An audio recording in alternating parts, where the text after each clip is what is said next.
अस्सलाम वालेकुम nursery class. आज आपने उर्दू का पेज नंबर 11 रीड करना है एंड पेज नंबर 11 पे आपको हर्फ दिया गया है पे, जिसके नीचे 3 नुक्ते होते हैं। वो हर्फ होता है पे।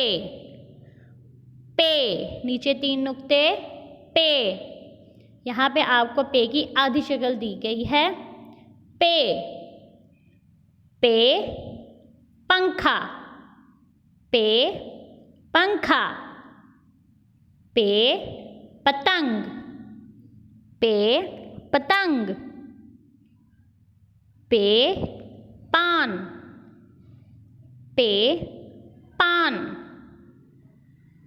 पे पंखा, पे पतंग, पे पान। पे जिसके नीचे 3 नुक्ते पे।